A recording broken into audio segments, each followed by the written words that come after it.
People of Iran, freedom is at hand. Stay sheltered. Don't leave your home. It's very dangerous outside. Bombs will be dropping everywhere. Welcome to brand new India.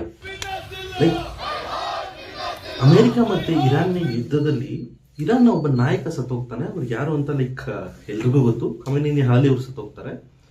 ಈ ಸುದ್ದಿ ಕೇಳಿದ ತಕ್ಷಣ Iran ಅಲ್ಲಿರೋ ಪ್ರಜೆಗಳು celebrate ಮಾಡ್ತಿದ್ದಾರೆ. ಏನ್ ಹೇಳಿ, Iran ಅಲ್ಲಿರೋರು ಅವರ ಒಬ್ಬ ನಾಯಕ ಸತ್ತೋದ್ರೆ ಸೆಲೆಬ್ರೇಟ್ ಮಾಡ್ತಿದ್ದಾರೆ. ಇರಾನ್ಗೂ ಭಾರತಕ್ಕೂ ಎಲ್ಲೂ ಗಜಾಂತರ ವ್ಯತ್ಯಾಸ ಇರೋ ನಮ್ಮ ಇಂಡಿಯಾದಲ್ಲಿ, ಅದು ನಮ್ಮ ಕರ್ನಾಟಕದಲ್ಲಿ ಚಿಕ್ಕಬಳ್ಳಾಪುರ ಹತ್ರ ಇರೋ ಒಂದು ಅಲಿಪುರ ಅನ್ನೋ ಹೆಸರು ಆ ಪ್ರದೇಶದಲ್ಲಿ 3 ದಿನ ಕಪ್ಪು ಬಟ್ಟೆ ಹಾಕೊಂಡು ಮಾರ್ಚ್ ಮಾಡ್ತವ್ರೆ. ಇಲ್ಲಿ ನಾನು ಅದಕ್ಕೆ ನಿಮ್ಗೆ ಹೇಳೋದು, ಎಷ್ಟೇ ಇರ್ಲಿ ಕೂಡ ನಮ್ಮ ಹತ್ರ ಜಾತಿ ಇಲ್ಲ, ಅದು ಇದಿಲ್ಲ ಅಂತೀವಿ. ಬಟ್ ಟ್ರಸ್ಟ್ ಮೀ ಗೈಸ್, ಅದೊಂದನ್ನ ಮಾತ್ರ ಯಾರ ಕೈಯಲ್ಲೂ ಕಿತ್ಕೊಳಕ್ಕಾಗಲ್ಲ. ಆ ಜಾತಿಯ ಧರ್ಮ ಅನ್ನೋದು ಅದು ಬೈ ಬ್ಲಡ್ ಬಂದಿರುತ್ತೆ. ಏನು ಮಾಡಿದ್ರು ಕೂಡ ಹೋಗಲ್ಲ ಅದು. ಅದಕ್ಕೆ ಬೆಸ್ಟ್ ಎಕ್ಸಾಂಪಲ್ ಅಂತ ಹೇಳಿದ್ರೆ ಇದೆ.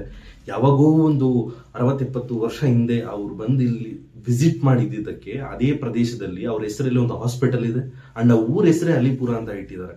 ಅರ್ಥ ಮಾಡ್ಕೊಳ್ಳಿ ಯಾವ ರೇಂಜಲ್ಲಿ ಇದೆ ಅಂತ. ಅಂಡ್ ಟ್ರಂಪ್ ಅವರು ಓಪನ್ ಸ್ಟೇಟ್ಮೆಂಟ್ ಕೊಟ್ಟಿದ್ದಾರೆ, ಇಸ್ ನೋ ಮೋರ್ ಅಂತ. ಅಂಡ್ ತುಂಬಾ ಸ್ಪೆಕ್ಯುಲೇಷನ್ಸ್ ಆಗ್ತಿದೆ, ಇಲ್ಲ ಅವ್ರು ಇನ್ನೂ ಬದುಕಿದ್ದಾರೆ ಅಂತ. ನೋ ಗೈಸ್, ತುಂಬಾ ಅಫಿಷಿಯಲ್ ಫೋಟೋಸ್ ಬಂದಿದೆ ಅಂಡ್ ವಿಡಿಯೋಸ್ ಸಹ ರಿಲೀಸ್ ಮಾಡಿದ್ದಾರೆ that he is no more ಅಂತ. ಹೋಪ್ ಇದ್ರ ಬಗ್ಗೆ ಇನ್ನೂ ಎಕ್ಸ್ಟೆಂಡ್ ಮಾಡ್ತಾ ಹೋಗೋಣ. ಅಂಡ್ ಮೋರ್ ಓವರ್ ತುಂಬಾ ಜನ ಕೇಳಿದ್ರು common question, World War III start ಆಗುತ್ತಾ?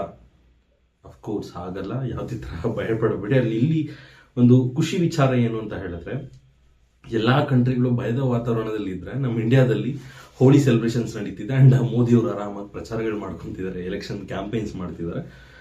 ಹೋಪ್ ಏನೇ ಆಗಲಿ ಅಲ್ಲಿರೋ ಪ್ರಜೆಗಳು ಆರಾಮಾಗಿರ್ಲಿ ಅಂಡ್ ಸೇಫ್ ಆಗಿರ್ಲಿ ಅಂತ ಹೇಳ್ತಾ ನಮ್ಮ ವಿಡಿಯೋ ಇಲ್ಲೇ ಮುಗಿಸೋಣ. ಇಲ್ಲಿ ತನಕ ವಿಡಿಯೋ ನೋಡಿದ್ರೆ ಅಂತ ಹೇಳಿದ್ರೆ ಚಾನಲ್ ಸಬ್ಸ್ಕ್ರೈಬ್ ಮಾಡಿ. ಸಿಗೋಣ ನೆಕ್ಸ್ಟ್ ವಿಡಿಯೋದಲ್ಲಿ. Till then, by.